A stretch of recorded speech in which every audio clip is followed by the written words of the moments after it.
If I want to be an architect, I'll just go to school for 5 years, which I went back to UCLA when I retired. I went back to school and did what I had to do.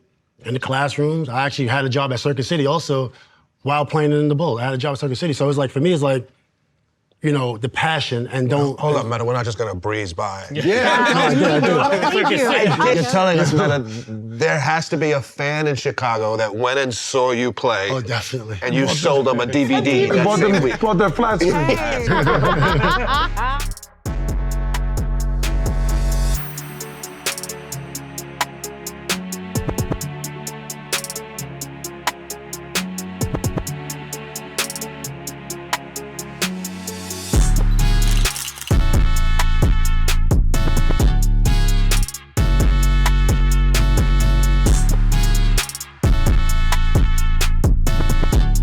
You can do whatever you want. It's the shop. Bash, as a barber, do you meet people and look like, yeah, I could fix that thing, or this is what I do? All the time. That is the thing that I have, like, that's my biggest pet peeve about myself. Every time I look at a person, I see their hair automatically. And I'm Can you cut all hair? Like as a chef, I can cook anything, Yeah. but like, can you cut long hair and short hair? Long hair, short hair, human hair, dog hair, Anything lions, with hair. cats, Not you know. lions. What we want to do, giraffes, you know what I mean? What you want to do? Wait, what percentage of people do you see and you're like, oh, they need my help?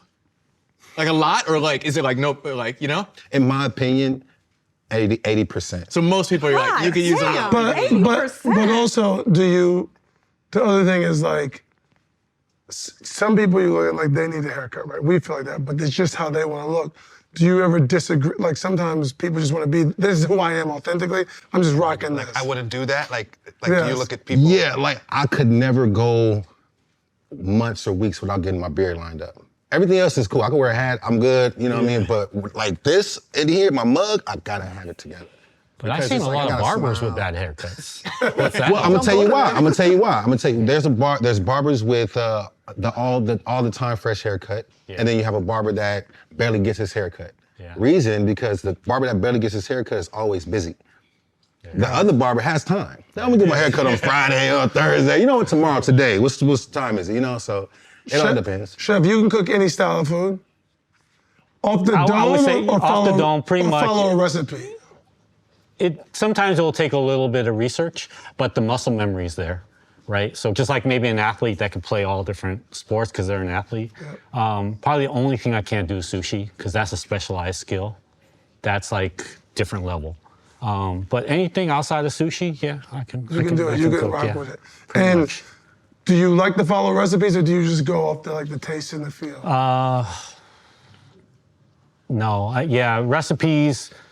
For me, maybe for most cooks and chefs, it's something that we digest, and then when we're out there, we go freestyle. By the way, I love food, by the way. I'm a big foodie. Yeah. I had a great meal last night. Uh-huh. I went to Hyoto. You've been there yet? Oh, that's hard to get in. I can't even get in there. It's very hard to get in. Yeah, there's only like 6 seats in there. 7 seats. This guy only serves 7 people. This guy is 7 people a hardcore. night. He serves 7 people a night, and that's it. That's it. No turnover. That's when you seven unlock seats. something in the universe. Yeah, 7 you just- seats. It's in downtown LA. I can't get in. A friend. And you got to commit the whole night. It's like 4 hours, right? It's 3, 4 hours. like 3.5. Yeah, 3.5. But you don't. The food is so refined. He cooks a very refined meal. It's just simple ingredients, like done very simply, so you don't leave super full. But you brought up something I was thinking about. Do you mind if someone calls because sometimes if you talk to massage therapists, they don't want to be called masseuse. Have you ever experienced that? Yeah, I just said chef. Do you mind being called a cook or a chef? Does it bother you either way? Nah, it's just- because you said cooks and chefs, and it was in my head like So this. chefs think of themselves as cooks.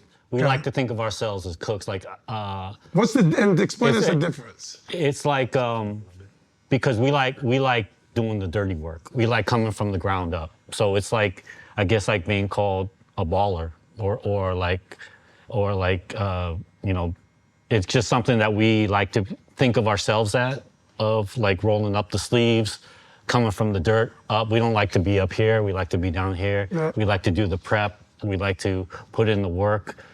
We like to wash the dishes. You know, we don't want to be full of ourselves. And the chef, whenever we hear that word, it feels like we've left the ground and like we're kind of like in a Above it different all. air, above it all, and we don't like that. So you don't mind if someone calls you a cook? But most people call us chefs, but I don't mind if someone calls me a cook. I actually take it as a compliment, Yeah, Yes, Maverick asked you about, do you still follow recipes? I have a double click on that. Do you still measure? Like, 'cause my grandmother never measured. If she was teaching my you how to grandmother cook, it'd be a measured. punch, a pinch, a this and that. Like, this do you, and this and this. Yeah. And you taste it as you go. exactly. It's a little more There you go. salt. Make sure it's not too much, Everything. You're always twisting the dials. Do you but measure baking, like you a- have to measure. Okay. Baking is more science than is cooking. more science, right? but cooking, we don't measure. You don't measure. It's Not just really, you not feel at this point. It's all feel. It's all freestyle. It's all in the booth. It's all like off the dome. But the thing that prepares you for that is what's called mise en place. So even like a barber, you have to have all your scissors and all your clippers and everything ready. But then once you're ready to go, everything, it's like a doctor having the scalpel to your right and all left. But then once you're ready, then it's just all freestyle. Yes, that explains it. Because when I'm in the all kitchen, I'm muscle like, memory. oh, I didn't know I Yeah. needed a cup. I didn't know I Yeah. Where's the salt? Like, And that's the thing that home cooks, if home cooks, or just if you're a casual cook, the big thing is getting all your prep ready. Because if you're having to reach for stuff, then that takes you out of the rhythm. That takes you out of the flow. But if everything is organized ahead of time, then it becomes fun. Then you're making No. music. That sounds like more dishes for me. Yes. I've Yeah. done that before, and it's trying to be cute and get it on Yeah. social media. But It you got is like more a dishes, teaspoon of yeah. this. It's so many more dishes. Yeah. much. But Roy, And what that's about why- when you like scale though? Because like when you sit down to do like a cookbook, like you have to define all of the things. So like how do you go from freestyling it and like knowing what it tastes like to then doing it that people can replicate either like in a restaurant where like other people have to do it to your sort of. A lot of times it comes from years of experience, and but it's really, you can take something, let's say it's like a pinch of this or a teaspoon of that. You just think of it in a bigger scheme. It's like taking a step away, and then you just say a pinch can be a gallon. And then keeping things 1, 2, 3. I use a philosophy of 1, 2, 3. So keeping things like, or even numbers, 1, 1, 1, or 1, 2, 3. So it's a cup of this, cup of this, cup of this, or a gallon, gallon, gallon. And then usually it works out. Jessica, I was reading, you were talking about you grew up not speaking Spanish. You learned Spanish later, right? Just bring up all my trauma, right? To his point, people might see, oh, she doesn't really know how to speak it. Oh, yeah. How do you deal with that? I mean, I just try and stay authentic to who I am. I feel like my whole life I've been like, I need to be Latino enough. I need to be Latino enough. And I realize that's just a game that you're never gonna win. I feel like the most Latino thing is, on other Latinos. I just think that's just like in us. It's part of our love language, and I don't like that. So I used it, I kind of code switch. And like if I feel like really insecure in a situation where everyone's like Latino and speaking Spanish, like I feel like my accent gets like I feel like I'm like, how do I fit in? How do I do this? And it was just a losing game. And I was like, I love who I am, and I feel like I represent a lot of other Latinos that don't speak Spanish who were born here. And it's not something that I don't want to learn. I understand it all, but I just am not confident enough to just speak it fluently, especially like with a bunch of cameras on me. Like this is my worst nightmare. But it's something that I'm finding who I am and the pride of being Latino my own way. So I don't necessarily speak Spanish fluently, but I'm not apologizing for it. we had a great friend of the show. We had Bad Bunny on the show. Where'd he sit? One episode. I can feel it. and like, I don't think he'd mind me sharing the story. We were getting mic'd at the same time, and I could see he was like nervous, and I'm like, "You're Bad Bunny. Like, why are you nervous?" He's like, "I'm like, yo, you good?" And he was like, I said it in Spanish. I said, "Está bien," and he was like, "Oh, ¿tú hablas español? Like, you speak Spanish?" I'm like, "Yeah." I'm like, he's like, "Man, I'm so nervous," and he was on an episode with LeBron and Jay-Z, and I was like, "But you're Bad Bunny," and I was like, "Look," I'm like, "just speak. If you get stuck, I'll translate it for you." And he spoke English 90% of the show, and there was one moment, you go back and look at the episode, he got a little stuck, and he looked at me, and I was like, "Yeah," and he said it in Spanish, and it's an interesting thing, like, So he was worried about the English. he was worried about the English, you know. He was worried about the conversation moving too Yeah, fast and moving too losing. fast, yeah. Yeah, and he was great. Like, I think it's also feeling othered. I feel like I can like safely say that all of us have felt othered from one time to another. You're saying And othered? Othered. Yeah, Yeah. okay. And it's like, you feel like you have so much to bring to a conversation and you can't communicate it. Then you feel like, oh, I'm not one of you, or I'm not, But how do you deal with that as an actor? Because part of the job of an actor is putting yourself to the side and leaning into this, whatever the character you have to be for the show, the episode, the moment, the movie. And do you bring some of your authentic self? Oh, 100%. You have to. I think if you don't, it's going to come out inauthentic. I feel like, especially for my career, I'm very rarely on a breakdown. Unless it says chubby, funny Latina, no one's seeing me. So I have to bring myself to everything in order for people to even think that I count in the conversation. So if I'm getting a role that's very unlike me, I have to see it as, okay, what would I do in this situation? Or what is the what, why, where, and when of this person? And then it helps me fall into it. But if I decide like, oh, this person's had a very different experience than me, I will never be able to relate, I can't. It's gonna come out inauthentic, and then I'm the casting director saying, oh, this is what they want. When that's not my position. My position is to bring myself and any type of authenticity and truth to this character. That's my job. Do you try and look for characters that you're like, because when you watch movies, to me, like the biggest movie stars to me of all time, when you think of the best example I always give is like Tom Hanks or Will Smith. Tom Hanks is always like saving the earth, helping someone, very forward guy, wholesome guy. He's always, and it works. So when you're looking at roles, are you looking at roles that are outside of what you usually get? How do you balance that? Like, oh, this is something no one expected from me, but as an audience, sometimes we do want you to do the thing that we know. We showed up to see you do the thing that you always do. So how do you balance that? Well, I think I can safely say a lot of people want me to be Jasmine in everything I do, or they see me as Jasmine from On My Block, and I would love to, show the world that I can do so many other things. But I think that what a lot of people don't understand is that we're not at a point in our industry to be picky. At least in my career, I don't get to go, oh, I'm not playing this role, I'm not playing this one. I'm like, please, can I get an audition? Like, we are just not in that state in the world right now. So I would be happy to play Jasmine any day of the week. Jasmine the movie. Yes, exactly.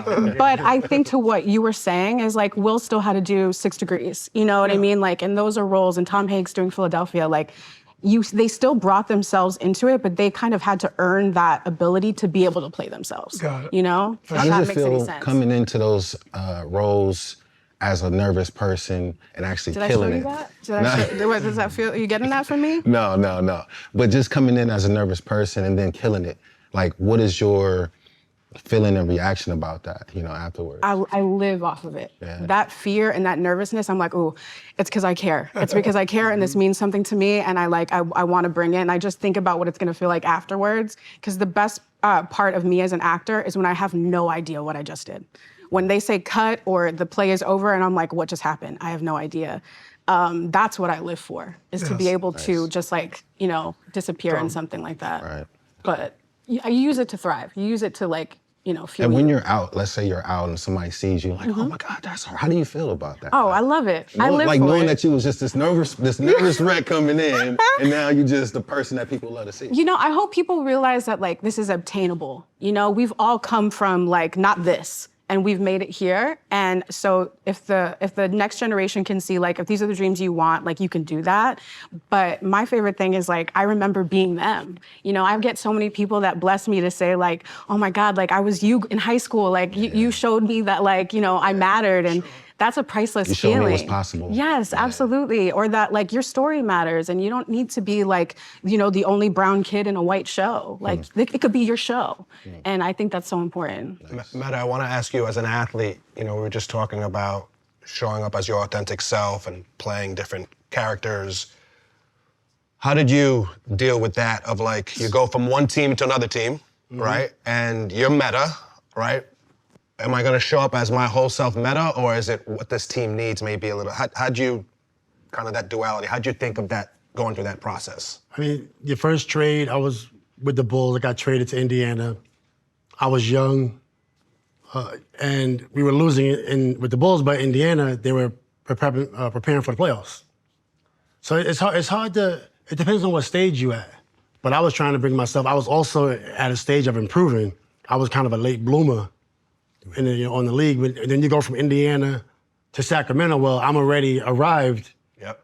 Now I go to Sac. Now I'm bringing Ron Artest at the time, right? So I'm bringing. And when you go from Sac to Houston, well, I'm already here, so I'm bringing my best. And at that point, I knew I was always like, 1-2 on a team. So I just got to bring that. But then when you go to the Lakers, that's a different mindset. Because you go from averaging 25 against the Lakers in the playoffs, now you're on Kobe's team, that's different. You're not averaging 25. And did you feel that in real time? Like, it's different?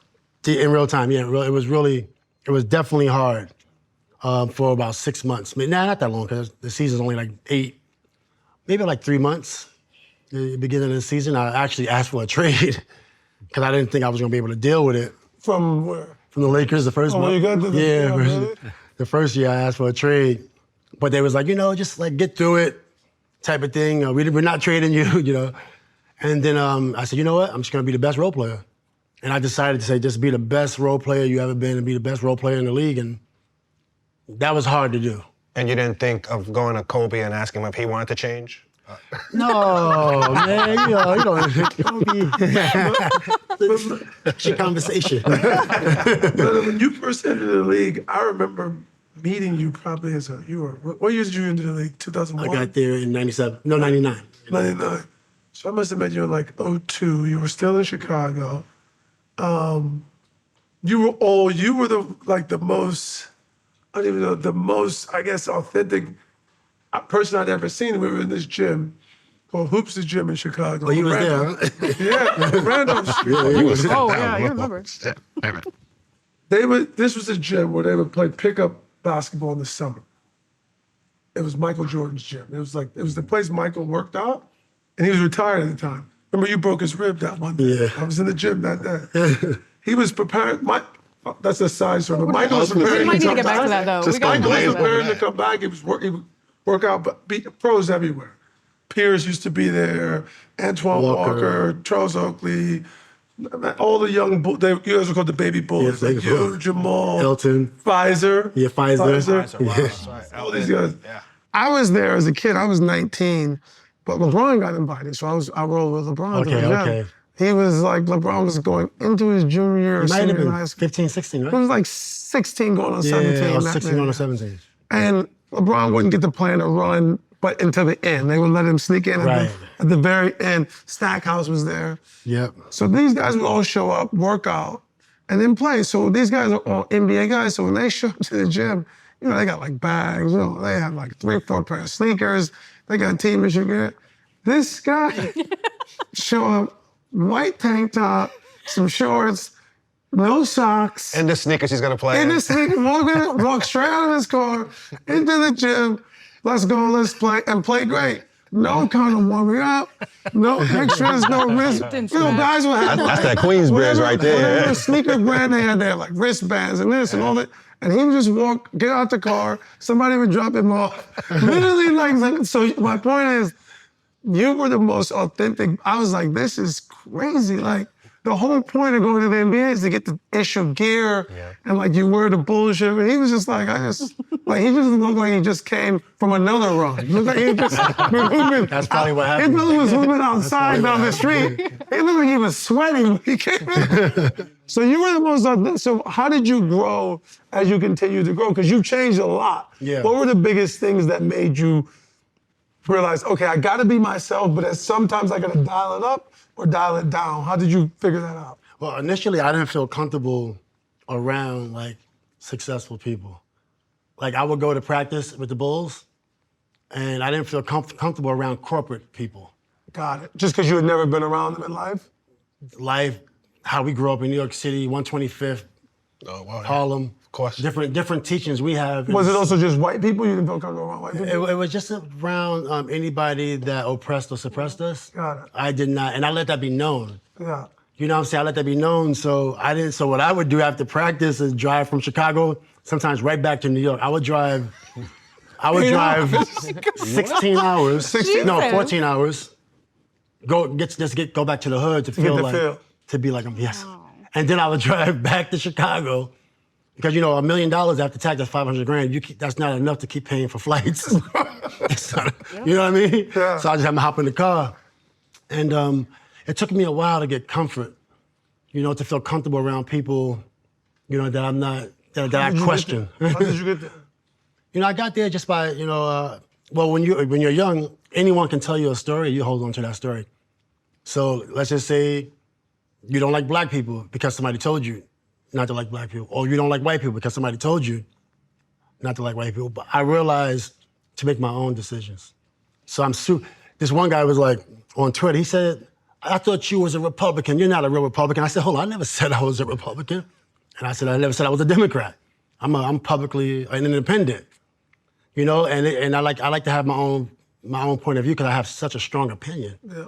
You know, and then as I started to meet people and not take stories that I heard, no matter what ethnicity or race you are, and now I feel comfortable in any room. I go back home, or I'll go to a corporate meeting, or I'll go anywhere. You know, You're comfortable anywhere now? anywhere, and I feel comfortable. I like to hear people's story, you know, and now I don't have to, I can still feel like I need to do something for our culture, but I don't have to take it out on someone else I never met before. I never met you before, so why would I have an opinion about you? Got it. That makes sense. When you got traded to SAC, I was the chef at the hotel that you stayed at when you first know that? landed.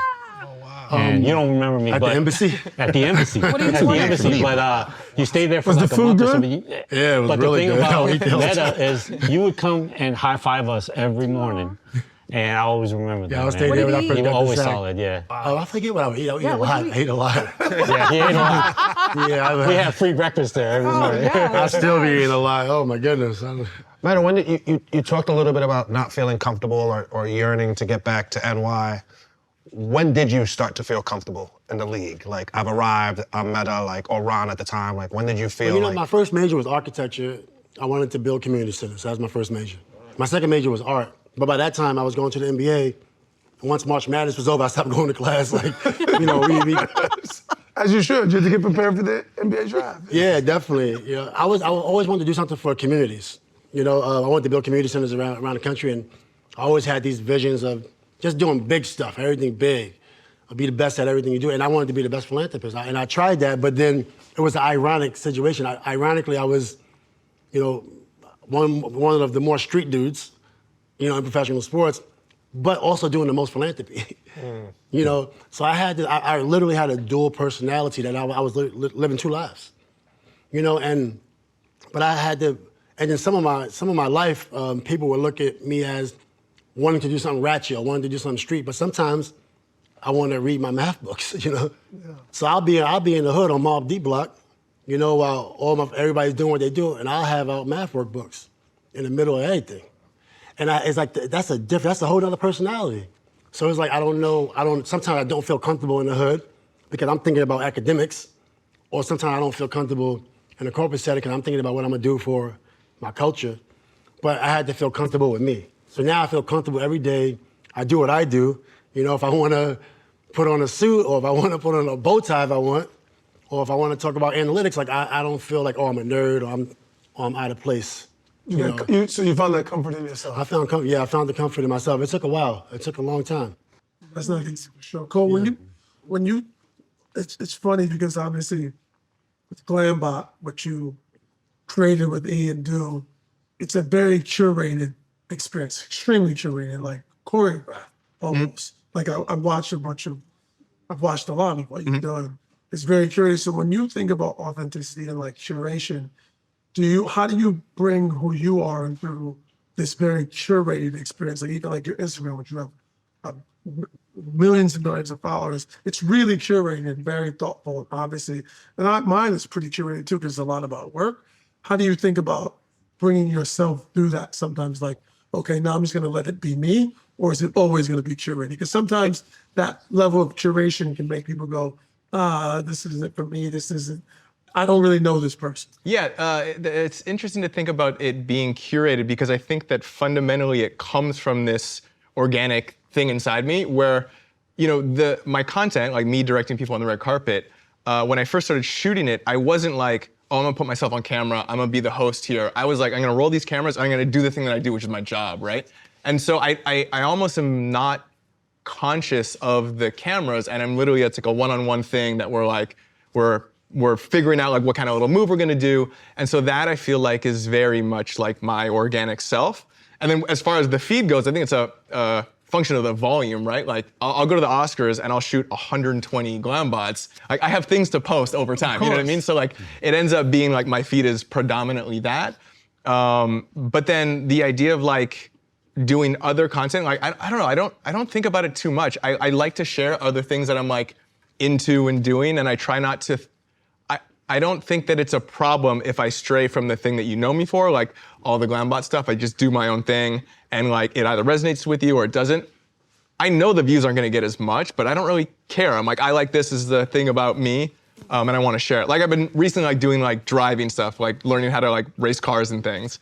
And I've been sharing this on social, and I'm like, it doesn't get the views, but I'm like, I think it's cool. Like I like it, and maybe some other people will take too. pictures. Yeah, exactly. Like no, just go talk to celebrities. I'm like, I'm still doing my own thing. So I don't know. I try not to let that confine the things that I talk about or share. Because even at the Glambot stuff is really just me at work, like organically doing my thing, being myself, you know? Got it. And for those that don't know, that've been under a rock, that don't know what Glambot is. I know. It's just the coolest thing Talk about it a ever. little bit. So Glambot. Should have did one today. I know. Yeah. Did Hey, you the bring day's it? not over. Did you The bring day's it? not over. Yeah, you can tell You should mention it, Maverick. Yeah. So On my bucket list to do it. Oh, there we go. Yes. So Glambot is the thing that I do with E, which is a slow motion camera on a motion control rig, which is this giant robot arm. So the camera shoots at 1,000 frames a second and moves like 15 feet towards someone. We light people like super beauty lighting, and I direct them to do like some cool move in slow-mo. And so most of my content, she knows. I've been Jessica practicing. knows. I've been practicing. Yeah. And it's a thing I've been doing for almost 10 years. Like next year will be like 10 years doing it. But when I first started, lines right up with your hair, by the way. yeah, exactly. Yeah, exactly. You're right. And so I didn't start even doing content for it. Like I just would go to the Emmys, I'd direct these things, and I like go home and like share little bits and pieces on social. So it wasn't until like 2019, 2020 that I started doing the content that people know me for. So it feels probably like publicly I've only been doing this for like 5 years, but I was doing it for like 5 years before that. Just wasn't sharing the content for it. So. Because people didn't know it was you for a long time. Yeah. And why would they? You were just the director. Yeah, I'm like just the director, and I'm like not thinking about like, oh, I'm gonna put myself on camera. And even so, when I started doing the behind the scenes, I wasn't like, oh, I'm gonna do this to like put myself on camera. I was like, the before and after is cool. I think like seeing a behind the scenes, talking to some big celebrities, like cool. And I was like, I'm just like telling them. I always thought it was more about them. As far as what I was sharing, because I'm like, they're the famous person, I'm just like this director guy. But as it's gone on, and as people have told me what they like about the content, it is these like candid conversations, it is the things that I say to them. Every award Cute. show, people are looking for him. Yes. Yeah, it's why. Like It's you, why. go to, yeah. you do Emmys, Oscars, Grammys, Golden everything. Globes. Golden Globes. Yeah. And it's like your IP, for the most part. You're creating. Yeah, it's the thing that I'm known for, Yeah. right? Like it's technically like it's an E thing, right? So I have a booth with E, and they're doing other interview stations, but then you do the interviews with E, and then you come to me and do the Glambot. That's awesome. Yeah, so it's been a wild, I'm gonna do it. adventure. I'm on the carpet. I'll Please, find yeah, it. we'll make it happen. Can't Yeah. miss him, but Yeah. So essentially, like a Glambot is a It's the camera, basically. AI photographer, right? In what sense? In the sense of somebody stands there, you just really like press a button, or how does that? how does it Not work? really, actually. Yeah. So it's like it's actually a lot more complicated, right? So like, yeah, they're standing on this mark, but the robot is like programmed in like 3D space. So we're there like Friday morning, like loading stuff in, building things, and this robot arm can like move in a variety of directions, and we're like figuring out what the best move is with respect to like the background and them, like what's the most flattering thing? Like, do we move like up to the left, down to the right? And then so we program like 12 different moves. And then in the instance, like I'll have like 45 seconds with somebody. So they come up, we do a little meet and greet. I'm already trying to figure out like what they're gonna do. And then I'm also thinking about what the camera's gonna do. So like they're thinking about spinning one way. I'm like, okay, the camera's gonna come this way. And it all kind of lines up like, okay, you have your move. All right, we're gonna do this move with the camera. I go 3, 2, 1 action. It all kind of unfolds. Everything is all just one take. Like on occasion I'll do 2, but like 95% is But just you, one what I take. think you choreographed them a bit. You tell them. Yeah. People They- ask you. Yeah, like, oh, what should I do? Boring. They're just like. Cole, what would you have? What would you have Maverick do? What would his flattering Yes. move be? What's his What would angle? you- Cool. I mean, I feel like you gotta do like Show the show a little gown. swag off and kind of like vibe out. I mean, like for women with like big dresses and stuff, it's like easy, like okay, give a toss or like a hair toss or something like that. For gentlemen, sometimes it's a little trickier, but I'll just have them just kind of like, if they're, my thing is always like, if you're having fun on camera, it'll show through, right? Yeah. So if we roll action and you're like, give a little smile and have a little playful movement and fun, it'll look great. He's so. really good, but if you watch him, so one thing he would do is make me look good. You always look good on that. Yeah. He could even make even me look good. I've seen. yeah. I watched enough of them. Do you have yeah. a favorite person that you've That's done? a great. Ooh. Oh, that's a great question. Yeah, I do actually, right? So yeah, I've shot a bunch of people over the years, but I think for me, shooting Brad Pitt at the Oscars 2020 was like iconic for me because like for him, like I grew up watching his movies, right? And then so to meet him and he was super cool, like that was awesome. Like other big celebrities like Billie Eilish or Ariana Grande, like amazing, super cool and awesome, but like I didn't grow up listening to the music, so it just had a different vibe. But like Nostalgic. yeah. I'm like, my whole life is watching his movies, so like to meet him and him being super cool, and the Glambot turning out awesome, that was a good moment. So who was the worst? The worst, yeah. I get this question a lot, right? Like, who was the best, who was the worst? T. There wasn't really Right? like, the worst I get is someone that is uninterested and disconnected. I never get They don't people lean in, being yeah. jerks or mean, because you don't have to do it, right? Like if you have an attitude, like just walk on by, like see you later, you know? But the worst I get is someone's like, okay, like what do you want? Okay, this, okay, that. And it's just like, it's literally forgettable. So like, I actually don't remember like who was kind of like, because it's Yeah. like, they're just It's kind of so boring, bland. not It's just connected. like- At the Oscars, Can you it's not look just good on awful. that Glambot? Yeah, you can. Yeah, there's a couple. There's some people that are couple. like, Some people that don't What's look good? tricky, Okay. yeah, That what's would be me. tricky is like sometimes if you're doing a move, like finding the camera with your eyes, because it moves fast, you know, and it's like starting up here and down there, and if you spin and you kind of have a second like trying to find it, on camera you can look kind of bad because you like look like you're just looking off into space because we slow-mo. shoot it in slow motion, so there's a lot of time of you like doing this, right? So that's the biggest challenge, and then sometimes you could just sort of make a weird face or something that's never flattering, so. I don't know if you noticed, Maverick, when he answered, "Can you not look good?" He looked my way and was like, "Yeah, it's possible. It's possible, Chef." Just generally putting You wear some information out there. silly glasses on your shoes. If someone happens to It's choose to wear very some possible. silly You'd be glasses, surprised. you can the whole thing up. They're good glasses. Chef, what is your favorite place to eat? I always like to ask chefs, what do you love to eat? Weirdly, I don't eat at a lot of like chef-driven restaurants. It's like I'm like you at the Chicago Bulls workout. I come right out of the car and eat at mom and pop spots. Can we get a list? Yeah, we can get the list for sure. I need a list of places to go. I need to know where to go. Yeah, Connie Seafood is really good. It's they got two spots, one in Inglewood, one in on Centinela and Mar Vista. Like the ceviche, the marlin tacos, the snook, the whole grilled fish. I eat a lot of tacos in Boyle Heights and East LA. I eat a lot of soul food down on Crenshaw. Yeah. So like I eat a lot of spots that are just like comforting and soulful, but I don't need a lot of fancy spots, which That's is the weird. best. The best food is soulful and comforting. That's what you I want. get bored. It's like even with like tattoos, I do like real small tattoos and I can't sit for like 3 hours anymore. It's the same thing with meals. Give me a you know? dot in the mouth. Yeah, just dot me up and let's go. What's the It's kinda like ceviche that. house? I never.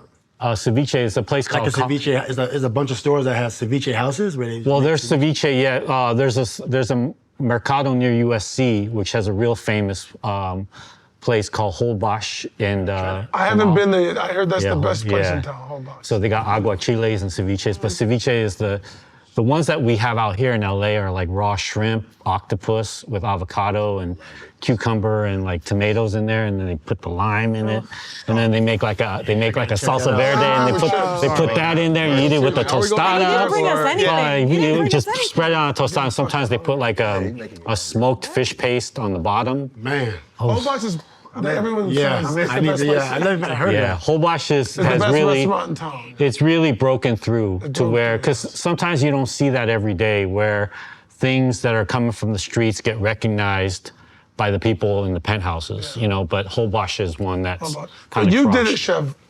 Obviously, you. Correct me if I'm wrong. First food truck to be recognized in 100 best restaurants or 50 best chefs. One of the the list. you Yeah, know. that happened like early on with Kogi. It was, I think, Food and Wine, Best New Chef. that's what it was. First one out of a food truck, by the way. You. Yeah. That's so The dope. whole idea of the food truck popping off, you were one of the beginning, and at the beginning of like making it like the food truck a destination. When you think about that, what does that feel like? I feel kind of like what Metta was talking about community. I feel like I brought the neighborhood with us. I feel like I was able to be the one that kind of slipped through the door, but didn't forget about the people that were with me from the beginning. Didn't forget about the blocks, the streets, the neighborhoods, and brought them to the party. What happened at that time, and this is not too long ago, this is only 15 years ago, but what happened at that time, there was a lot of racism around food. And what I mean by that is people were calling food trucks roach coaches. They were calling calling what? roach coaches. They were saying that it was dirty. So you're talking about brown and black people and Asian people, right? Like it was like the term for us was that food's dirty. You could get sick. You can get diarrhea. That's a roach coach. What Kogi happened to do through technology is we opened that up and just was serving the same food, but we brought the culture to a bigger stage. And that allowed people to see past their stereotypes and their kind of prejudices and realized it was delicious. And now the word is gourmet. So it went from roach to gourmet. But the thing didn't change, it's just the perception changed. And that's probably the thing I'm most proud of. But you led the breakthrough. There's obviously lots of you, but you were in the front. What do you think it was? Was it a person, a moment, something happened that like, oh, this is really good? Was it someone came and ate at Koji or something? I think for us, it was technology. So the thing about Kogi, we were a perfect storm. And it happened in 2008 when the real estate crisis hit America. And so the whole country was really hurting. People lost their homes, they lost all their savings, and everyone was really scared. But then in that time of fear, the iPhone just came out and Twitter just came out. So we started using this kind of new technology to transmit. It was kind of like Stranger Things, you know, like we had a walkie-talkie and we were transmitting like, yo, we're gonna be on this corner, serving this food. And then people needed something positive in their life at that moment because everything was so dark. And it felt like a scavenger hunt. And so people followed us like behind railroad tracks. You would do go to clubs. We did clubs, we did like schools, neighborhoods. We would go to empty parking lots. And then people would just show up and it would be like a flash mob. And there would be like 2,000 people on the street at midnight. And the cops didn't know what to do with us because it wasn't negative. It was all positive vibrations. And Chef, was that gradual? Was that like at the beginning? Are you going where the crowds are and then? No, we were creating the crowds. Like back in the day with my friends, like we were on Twitter and it's like, I'm friends with a bunch of people from K-Town and like we'd be hanging out and it's like, yo, word is they're here. Like, let's go. Like we would roll up like back in the day. Like it really changed. Wow. The And were you guys selling out of functioning. food at that time? Like Yeah, we would sell, and that would kind of like fuel the create more demand, the demand. Yeah. Yeah. And see, I grew up in the hood, so it's like I knew that those terms like the roach coaches and stuff like that. It took me till about 30-something to really go to a taco truck and be like, you know what? This gonna be my new spot. I promise you. I've never been to like. And that's the crazy thing any of about that. you touched on it about how what we're taught and the perceptions of things and how that shapes our fear of what we experience in life. Because we think that one thing is a certain way that someone has told us, whether that's dirty or we don't like this person or whatever. But once you break through that. Or I'm assuming you're not gonna like me because we don't look alike, you know? So sometimes it's like, not only they try to stop you, they also try to stop the outreach in this community. And the outreach, yeah. You know what I and mean? that was the great thing about the truck, was that it broke through that, and the outreach was just natural. Because you're out on the block, you're under a street lamp, you're with someone else, you're in the neighborhood, so you could just like naturally just say, hey, what's up? And you're waiting in line for 2 hours, so I'm with you for like 2 hours. Conversation. Yeah, and then I could be just like, That's a real, kid, I'm that's a gonna real talk to time? you. People wait that long? Yeah. This is what our show is all about. Real conversations with an amazing group of people. You could be at your local barbershop or your local Starbucks. It's all about the stories, the energy. So go get yourself a drink, order a coffee, tea, whatever you prefer. We've got a lot more to get to. Let me ask you, Chef, is there anything you don't eat? What don't I eat? I don't like weird things. Like, I don't like canned black olives. Especially on pizzas. I grew up on those. Yeah, see, on pizzas, people put them on pizza. Pizza. I like them on salad. I didn't start eating like the real green joints, like the delicious ones, until like 3 or 4 years ago. I grew up on canned black. Wow. Drain them. You put them on your fingers? Put them on my fingers, yeah. Chef, you think you know someone, Chef. This is the first time I hear I'm them. glad we're this far away from each other. I'm going to have to reconsider this whole thing. Really? No, but yeah, that's the one thing I can't eat. Is canned black olives, yeah. All right, anything else you don't eat for the group? Yeah, dairy. Oh, yeah, don't eat dairy? seriously. No, it's just like just messes with me, you know? I know, same, but I still do. That's the Asian in me. Exactly, Yeah. exactly. Something too slimy. I don't like too slimy something. You ever had fruitcake? from Mexico, pulque. Pulque? It's a drink. Pulque. Pulque. It's a drink. It's a slimy drink. I don't want it. It's like drinking slime. No. So it's more of a You can texture have it. thing for you. It's a texture thing. I don't do frogua. Yeah, I don't like texture. Well, okay. Fragua. Okay. You said Does you have anybody one? like natto? Natto beans? Natto beans is slimy. It's That's slimy, yeah. You ever had What does it natto look beans? like? Oh, you need to have natto beans and a pulque to wash it down. Nah, see, now What does it go in? trying to get me the hospital. Natto beans is fermented soybeans, but they're on the brink of rotten. So yeah, so but that's a why. delicacy. So you're eating it right when it's like about to say peace, you know, and like turn into like did you discover that's mold. There's a wine that you can drink. That's one of the great, Right before it goes. great, before it goes, Sweet, yeah. The greatest sweet wine is called Chateau Yquem. They call it the Noble Rot. You actually let the grapes rot, and this always crazy me how chefs and food people figure Yeah. and it grows what's called botrytis on the grape. It's like a fungus. That botrytis makes the grapes is like sweet and people love it. The way we find out is because we're close to it all the time. Yes. So it's like seeing a child, right? Like you're seeing everything from the crying, the diapers, the poo, and all that. And so you're kind of like, yeah, you. And you can say this see has the one whole more life day. cycle. This has that You see close the to whole life it. Yeah. cycle, yeah. When Man, you're tasting it. What's yours? One thing you don't eat. I know you're a foodie. You love. You'll try almost anything. I've tried a lot. Been around the world and a lot of things. The one that always freaks people out is I've had many times is Japanese. It's very seasonal. Cod. The cod sperm? Yes. Yeah. What restaurants you guys eat? It's called the Japanese word is. For different Foodies say folks. I'm out. I've been foodies. I can't do it. I've tried it. When he said it, I looked at my room. Everyone was like, "Yeah, no." I've tried it. I've tried it 3 or 4. There's actually one of my favorite chefs in town is a Korean chef. He makes it in like a pasta. The Japanese word I'm forgetting. Wait, you have another shiko. Korean chef I was except about to me say. that you like in this town? I love Korean food. But that's always a thing. I was like, the idea that, like, because there's this place in New York that I love that's Korean, and sometimes you're like, it's not really that whole idea of what is. It's like soul food. Black people are like, we own it, so it's got to be done this way. It's like, how do you think about that, chef? The range of what can be called soul food, Black American food, Korean food, like, because there's like I have a friend that is from Milan, from Italy. I took him to Carbone. He was like, they shouldn't be allowed to call this Italian food. This is not. What the is this? He literally was like, I can't eat this. This is not. They should not be allowed to call this an Italian restaurant. Because that's Italian American food. Correct. Yeah. But that's my question. The migration, range. yeah. How do you think about the range of what can be? It's like if you take a person from Mexico and show them a hard shell taco, they're like, that is not a taco. That is not a taco to them. I'll take you to an And incredible. I'm like, it's delicious. Metta and I can take you to an incredible Spanish restaurant in New York. It's all Asian people in the kitchen. Exactly. That's not any less That's the Latin best to me. You know, compliment. it's just like.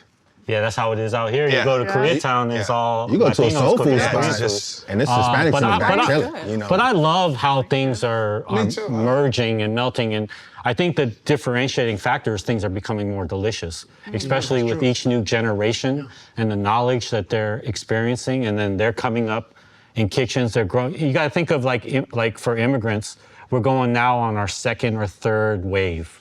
So what happened before in the 70s and the 80s is that was the first wave, and a lot of times things were very traditional coming over, and they didn't have the language or the experience to kind of tweak things or mess with things. So things stayed in their own lanes in a way. But now you're going on the kids and the kids of the kids, and they grew up in this. And so the food is now becoming mutated, and the flavors are becoming more advanced. And so now soul food can have chilies in it, and it can have cilantro in it, and it can still be maybe even more delicious than it was, from the beginning. So And I'm assuming this is a good thing in your opinion. I right? think it's a Yeah, good thing yeah. because it's us evolving, and it's breaking down the barriers between each other, and it's creating. It's like it's true migration. It's changing, because if you take a tree and you pull it from its original soil and you plant it in another soil, it's going to start to change. It's going to still be that tree, but it's going to start to change. It's going to be a little different. It might start to lean or swag or whatever. And that's all going to happen because the air is different, but it might still be it might even be stronger than it was in its original soil. So that's what's happening with food right now. And what's crazy is it's only the first generation that this, all the food that you're eating, what's the time that we're living in is we're witnessing the actual change happening right now. Imagine 100 years from now, how great the food is going to be. Yep.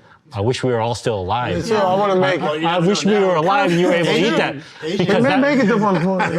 because that food is going to, the aging stuff, we might be here, but the food is going to be so much more like advanced and the lines between the things are going to be so much more precisioned, you know. Chef Roy, you also talked, I've heard you talk a bit about all the things you've done, you've experienced self-doubt too, like not being sure, because some of that comes with being an immigrant too, and I guess it can go away and come as you get further generations.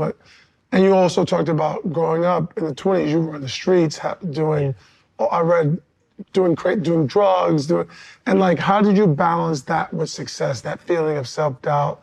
But I know I'm getting done, but I'm like experiencing, like, how do you balance, and maybe you still deal with it till today. Yeah, I mean, like, I still deal with it all the time. You know, there's a lot of definitely anxiety and self-doubt, but I didn't really, I'm a late bloomer as well, and I didn't break through until later in life. So I had many, many years of dealing with like not being good at, you know, like, and when you spent, like, cause a lot of my friends were really good at stuff like very early, whether it was sports or dancing or rapping or graffiti or like just dating, you know, anything. They were good from like 14, 13. I wasn't good till I was like 29, you know? So like you're living with like 29 years of not being good at anything. And then what creeps in during that time is self-doubt, addiction, you know, dark holes. And so coming out of that, I think And the addiction gets in there because it's something to rely on. it's something to rely on, and then you've also confronted when you're not good at something for a long time or you can't find your path, you know, voices start to creep in your head and those doors start to open. Because when you're good at stuff early on, maybe those doors can stay closed, right? And then you're locked in already. But when you're not locked in and then that continues on into adulthood, what happens is those doors start to creep and they start to open up. And so that was with me for a very long time. But what it did for me is I was lucky enough to live through that, and then success found me later. So I had a lot of spiritual soul to give back to the people, you know. And that's why I think Kogi tastes the way it does, because you can taste the pain and the soul and the transgression. It's true. It's because it's not that we're not good. We only have a few options. Like in our neighborhood, they would say, Biggie said rap, crack, and ball. Wicked Right? jump In somebody shot. else's neighborhood, it might be something else. Yeah. But it's only, you only have those options. It's not that, or you might be a late bloomer also. But I feel like, you know, I was sharing my mental health experiences publicly because prior to this new era, in 1999, if you came out and said you had an issue as an athlete, the media would even be like, teams might go you're like, soft. The teams might even. But that's the thing I was just gonna reference for him of like, it seems so like status quo, but like when you spoke openly about like mental health and some of the challenges you were going through at the time, that was unheard of for an active athlete in the prime of his career to have those conversations. Like, did you realize that in the moment? Was it difficult for you to openly have those conversations? Did anybody's trip tell you like, Ron, you should? Yeah, this might hurt your brand or your career. Well, you know, luckily my mom put me in with a social worker at the age of 13. Yeah, okay. So I already had that experience of getting help and being like, oh wow, this changed my life. So when I was spiraling out of control, even before the brawl, way before that, you know, I was every now and then seeing therapists and different things. The history, I have a couple different things on the reasons why I was talking about mental health. So my dad's functional on medication. One of my sisters was in a psych ward at the age of 13. One of my brothers was in a psych, went through the system at the age of 10. Are they older or younger than you? Younger. Okay. So they was already going through the system. Then my auntie passed away in a psych ward. Was there for 30 plus years. So when I can control everything else. I could lock somebody up. I could put them in the blender but I can't help my own family. That's like tough to play with. And I got, right now I got 70 or 60 nieces and nephews. Like I have a huge, huge family, right? So, and then on top of that, the locker room. There's a lot of players that you might hear these stories. You hear these stories of players going through tough times. Yeah. Well, that's our era, but you didn't hear those stories publicly. Yeah. They go out and play, they play well, they play bad, media gets on them, right? They got to take that back and then maybe go smoke some herb, mix it with some alcohol, and now compounding depression. We seen this in the locker room, so for me, I was like, man, this is sad. And I'm going through my own. I'm going through my own personal, my own personal personalities and depression and anxiety and all this stuff. But I'm like, you know what? Somebody got a champion. And I started thinking about it 2007. 2007, I was actually trying to create a show. But I had this vision. I was always creative with different things. But I couldn't quite take the concept I had to help change people's lives and bring it to like this. It was I didn't have... Not too late, Metta. We can talk. Not too late. Not too late. Yeah, 2007 How did you not even cope that with it, long ago. No. Matter when you were dealing with depression and going through it, you were showing up every day playing basketball, but how were you coping with it inside and at home and when you were in private? Well, I had my first child at 16, and then 18, 20, and every 2 years after, and I have 4 children. But being a parent, then getting to the league, and going through stuff, and drinking alcohol, I didn't know that was a depressant at the time. So I'm like, it's just everything just compounding. And I think it was, I had a nervous breakdown on the way to a Chicago Bulls game. I was 21. Wow. And I remember pulling over on 294 or whatever. Yeah, 94. 294, pulling over in the middle. Had a huge breakdown, like right there. And I was like, damn, something's really wrong. Then I went to the game and maybe I played well, but they don't see that part. They don't really see. For me, I had to get through it myself. I didn't want to take medication. My dad was functional on medication, but I felt like it was something else. So then therapy was like something I just continued to hammer on. Your dad he's still functional on medication? Yeah, still functional. Your whole life he's been... Yeah, my whole life he's been functional on medication. Got it. Yeah. Got it. Wait, when you were talking about like mental health struggles like in the league, also hearing the conversations in the locker room, when you received like the pushback, was there some confidence you felt like knowing you were a voice for the guys that weren't Oh, definitely. That's what gave me the energy because I'm helping someone. And I wasn't talking to a lot of players because we grew up, we don't talk to our players. We don't talk to players, right? Shut up and play, yeah. Like even like Elton Brand, who's like a friend, Lamar Odom. When they was on the other side, I'm not getting lunch with Elton before the game. I ain't talking to Elton till our career's over, for the most part. Yeah. You know what I'm saying? Like, that's my guy. That's like my brother. So, but it was like, something's bigger than that right now. I've seen so many players that I'm playing against. You read the stories. You're like, you know what? I'm just going to start talking about it because this is my way to give back. Just do it publicly. Yeah, so it's almost like no matter how much heat you were taking like from the media, you knew that you were he's like, crazy, other guys were feeling the same way. that. I'm just like talking about it. I'm improving myself. I'm literally improving myself so I can lock in and focus. Because, when you're going through anything mental health from a negative perspective, that can, your finance can get into trouble. Your relationships, your marriage can get into trouble. It has. It drags on everything. Everything. You can't focus and you get into trouble. Look, Big Baby's not here. He's locked away right now. So many of our players are just getting taken by by this issue. So for me, it's like... The players come to you and like, help me, ask for help? Did you have guys come to you and ask for help? Yeah, I did. I helped a couple people that, I won't say their names like publicly, but I helped a couple people that came to me. It was an honor to be able to help people, but some boxers also. Yeah. That I'll just do some stuff behind the scenes. To help them. Yeah, definitely. Let me. It's so interesting to me because in a lot of cases, people only see, famous chef. They see actor. They see Glambot and you with Brad Pitt, and they see you in the NBA winning a championship. See you in business and the things, right? You have your two, right? You have your things you deal with, family, personal. Like, how do you consistently show up? This is for the room. And still show up as your best self and still do the thing that you're known for, and celebrated for? I just know that there's up and down days, right? So it's like I think that like I try not to put too much pressure on myself to like, hey, I always have to be optimal. I always gotta be 100%. I always gotta be what you expect of me from like whatever. I just think that like, okay, I'm gonna do my best, you know what I mean? And understand that my best sometimes comes with days that you're like just not feeling great. And I try not to suppress those because I feel like I need to go through that a little bit to have this success later, right? So I try to just, I guess the short way of what I'm saying is I just try to give myself grace in it all. And I think if I give myself grace, I can then operate at the most optimum level, you know? Love that. For me, it's having a village that I can go home to and decompress, because being like a comedian or being Jasmine at 5 o'clock in the morning when you've, just come from a funeral or like somebody's on their deathbed. Like I was planning my wedding and my mom had a major heart attack when I was on How to Get Away with Murder. And it was just like everything was piling up and I didn't know what to do because I was like, I dreamed for this. I prayed to God for this. And now all of these things are on my lap. Like, what am I gonna do?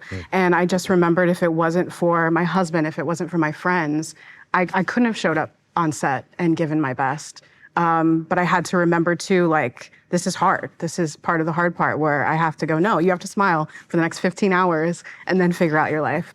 Or like when people come up to you, like I was at her, on her deathbed basically, and having nurse like want to take pictures with you and like wanting to do all the things. And you're like, okay, I know it's like, it's a little, it's inappropriate, but at the same time, it's like, what I'm going through is not your problem, and I don't want to bring it to that, because I've been on the other side where I've asked a celebrity for a photo and they didn't take a photo with me, and that's the one thing I remember of them for the rest of my life, and that's the last thing I want someone to get from me. But you're like, that person's dealing with a lot as well, so it's not an easy balance. But I have to have a therapist, or I have to have my family to come back to. Yeah, for me it's a little different. Like being a chef, like the ingredient, not only humans talk, ingredients talk. Like the vegetables, the fruits, the kitchen, it talks to you. And it's like it knocks on your door and says like, prep me, feed, cook me. And so it's like, I know it sounds weird. It sounds weird, but you can really feel that stuff, and like that's why they're alive. Yeah. They're alive. There's an urgency, and that gets you up every day of like, you can't let this stuff die. For us as chefs, we can see the spiritual life of food. And so that's why when they have the stereotype of chefs yelling, it's not because we're mean, it's because we can literally see the sauce dying in front of us and no one else sees it. So we're trying to yell out fire in the room, and we're like, no one else can see that. So that gets me up. And then it's probably the team, the team every day. And then, like you got a lot of people that rely on you every single day. Every day is a new day.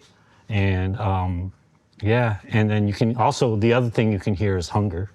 I can hear when y'all are hungry, and so we're kind of like... Sound like my grandmother. Yeah, it's like a grandma thing. Like we're kind of pulled to that like a magnet. And so it's like, it's not something personal, it's more things that are like outside of me that pull me every day. Yeah, I think what keeps me like kind of checking in, clocking in is universe. We've been through so much as a people, and all of us collectively, no matter what level you're at. And I feel like the universe is so powerful. So for me, it's like, show up. I was going through a few things. I was playing basketball, I was in the NBA, and I was selfish, acting out detrimental to the team. Yeah. But then when I took a picture or like a snapshot of the universe, and I went online, and you see how sometimes you get them pictures where Earth is small, can't really see it. And I'm like, I'm not as important as I think. Or my problem is not as important, no matter how much pain, physical pain or mental pain.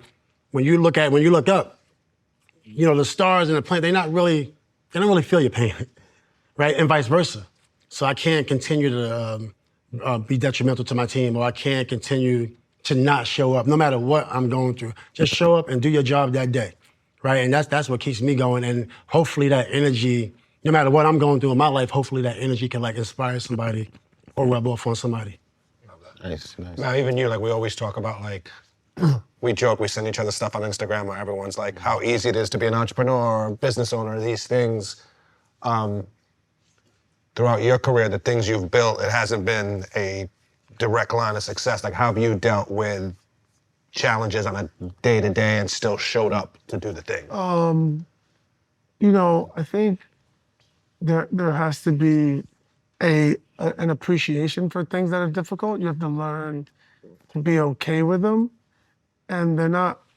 And I, like anybody, like to have fun, but you have to know that difficult things are not fun. But what I've become addicted to is like trying to do something difficult and the feeling of accomplishment. And that addiction is like, keep doing it again. Oh, you did something? It's why I love cycling, because cycling, when I ride my bike, like getting up and climbing a hill is like there's one hill that I whether it's Griffith Park or Mandeville Canyon, it's always hard. I know it's gonna be hard, but getting to the top, I love it, but I wanna do it again and again and again, because I want the feeling of accomplishing something difficult. So you have to be, and you can train that muscle. You can literally train the muscle. We all know people who, the minute anything gets difficult, they're like allergic. They're like, I'm out on anything. It could be anything. It could be a conversation, like he talked about earlier, a conversation. I have cousins who have never left their side of town in Akron, because the minute they get out of their neighborhood, the conversation is a conversation that they like, oh, I can't speak in this. It's just difficult to them. And difficulty and fear is mostly a made up thing. It's there's real fears in life, of course. If you're in the jungle and you're staring at a crocodile, that's something to be. Most things that we deal with that are difficult and we're afraid of, we make them up in our head. And I like that game of like seeing the difficulty and the fear and going to it and running towards it. And also, I think as you get older and grow, and a thing that I'm just now getting comfortable with in my head is it's my mental hurdle is always like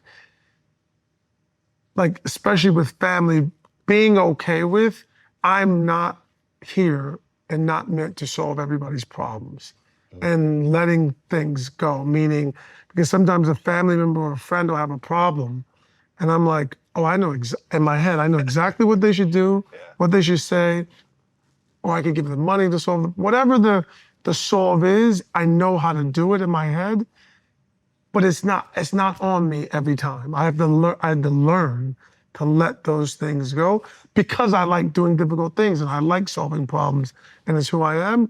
But I had to realize, okay, move on, man. Let that one go. You're not gonna solve it. They ask for tickets to this or that, and maybe I could do that, but I don't have to solve every single problem for everybody. I do it for myself, but even sometimes my own problems, I have to let that go today. Like, I wanna clean my closet. I wanna organize, but sometimes I get in small things like that in my head. I'm like, you don't have to do it right now. Let it go. I had a question about cycling, because I want to cycle. But you got to wear that outfit? Is that something that has to be done? Because I've asked cyclers and they say you got to do it. I haven't cycled because of that. I wanna cook, do I gotta wear the hat? You don't have to anymore. Exactly, you don't have to. You can I want to wear some baggy shorts and like a big t-shirt. 100%. Yeah. You can Well, do the one thing you do want, if you go on long rides with me, what the outfit comes with is a pad for your. It is, okay. And I take a ride. Long rides can be 6 hours, and 6 hours in the saddle. That saddle's No. You need a pad. And the resistance, the air. They always say the air resistance. So you can wear the baggy shorts, but under it you'll have the shorts with the pad. Okay. All right, so we got a question from our followers. So this is for all of you guys. Is there any value or lesson from your past that you've, or from your background, that you've learned, that you keep with you, that you recognize with your current work today?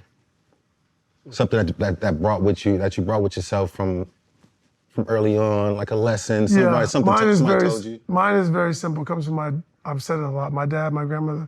If you don't know something, just say it. If you guys say a word in this room, I'll be like, excuse me, pardon me 1 second. What does that mean? If there's something you don't know, admit it, say it. Now you understand it, move on. And I've always said, we've been in massive rooms, like very big business rooms, and you'll ask, I don't understand what that means. What's that mean?